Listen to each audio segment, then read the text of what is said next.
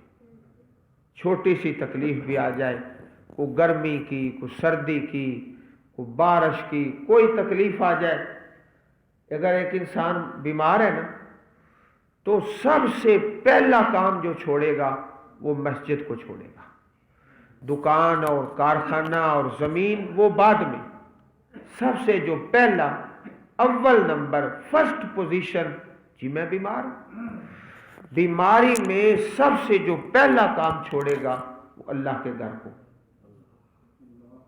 قالوا انا الی ربنا منقلبون، استقامت آ گئی نا، کہا کرو جو فیصلہ کرنا ہے. وما تنقم منا الا ان آمنا بآیات ربنا لما جاءتنا ربنا افرغ علینا صبرا وتوفنا مسلمین. وما تنقم منا، اور نہیں تو ہم سے بدلہ لیتا. تنقم انتقام، تو ہم سے نہیں بدلہ لیتا، الا مگر ان آمنا بآیات ربنا، کہ ہم ایمان لائے اپنے پروردگار کی آیات پر. لما جاءتنا، جب وہ آ گئیں ہمارے پاس، نشانیاں آ گئی ہیں، ہم جادوگر ہیں، ہمیں پوری طرح علم ہے کہ یہ جادو نہیں ہے جو موسیٰ علیہ السلام پیش کر رہے ہیں.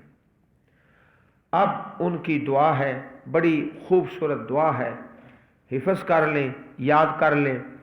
ربنا افرغ علینا صبرا، اے اللہ، اے پاک پروردگار، ہم پر صبر انڈیل دے. افرغ، افرغ کا معنی ہوتا ہے زیادہ، انڈیل دے، بہا دے، زیادہ. تھوڑا صبر ہونا تو افرغ نہیں کہتے، انڈیل دے، بہا دے ہم پر صبر. وتوفنا مسلمین، اور فوت کر ہمیں، موت دے ہمیں فرما برداروں میں، مسلمین اطاعت گزاروں میں. اب اس سے جو اگلا معاملہ ہے کہ فرعون نے ان کو سولی پر چڑھایا ہے یا نہیں چڑھایا، ان کو قتل کیا ہے یا نہیں کیا، اس کا معاملہ اللہ تعالیٰ کے سپرد ہے. قرآن مجید میں یا پیارے رسول صلی اللہ علیہ وآلہ وسلم کے پیارے فرامین میں اس سے آگے وضاحت نہیں. عزیز بھائیوں، جہاں قرآن و سنت خاموش ہو جائیں وہاں ہم بھی خاموش ہو جائیں. کسی آیت میں یا حدیث پاک میں وضاحت نہیں ہے کہ جو اس نے دھمکی دی ہے اس پر عمل کیا کہ نہیں کیا، اس کا معاملہ اللہ کے سپرد ہے. اور اصل جو چیز ہے، ایک آدمی پیارے رسول صلی اللہ علیہ وسلم کے پاس آ کے سوال کرتا ہے، اے اللہ کے نبی اوصینی، مجھے وصیت کیجیے اور ایسی نصیحت کرو کہ میں پھر اس کے بعد کسی آدمی سے سوال نہ کروں. پیارے رسول علیہ السلام نے فرمایا، قل آمنت باللہ ثم استقم، تم کہو کہ میں اللہ تعالیٰ پر ایمان لایا اور پھر اس پر استقامت اختیار کرو. استقامت، ان الذین قالوا ربنا اللہ ثم استقاموا تتنزل علیہم الملائکہ، وہ اللہ کے بندے جنہوں نے کہا ہمارا پروردگار اللہ تعالیٰ ہے، پھر وہ استقامت اختیار کر گئے، ڈٹ گئے، پھر اللہ تعالیٰ کی نصرت ان پر نازل ہوتی ہے اور فرشتے نازل ہوتے ہیں. اللہ تخافوا ولا تحزنوا، نہ غم کھاؤ نہ ڈرو. اللہ پاک کے فرشتے اور اللہ تعالیٰ کی نصرت. ان الذین قالوا ربنا اللہ ثم استقاموا تتنزل علیہم الملائکہ اللہ تخافوا ولا تحزنوا، نہ ڈرو نہ غم کھاؤ. اللہ پاک کی طرف سے جنت ہے، مہمانی ہے. اللہ سبحانہ و تعالی ہمیں دین پر استقامت نصیب فرمائے، اور اس واقعے میں جو درس ہے ہمارے لیے وہ استقامت کا ہے. اللہ پاک ہمیں استقامت نصیب فرمائے. اللہم اجعل القرآن العظیم ربیع صدورنا ونور قلوبنا. سبحان ربك رب العزة عما يصفون وسلام على المرسلين والحمد لله رب العالمين.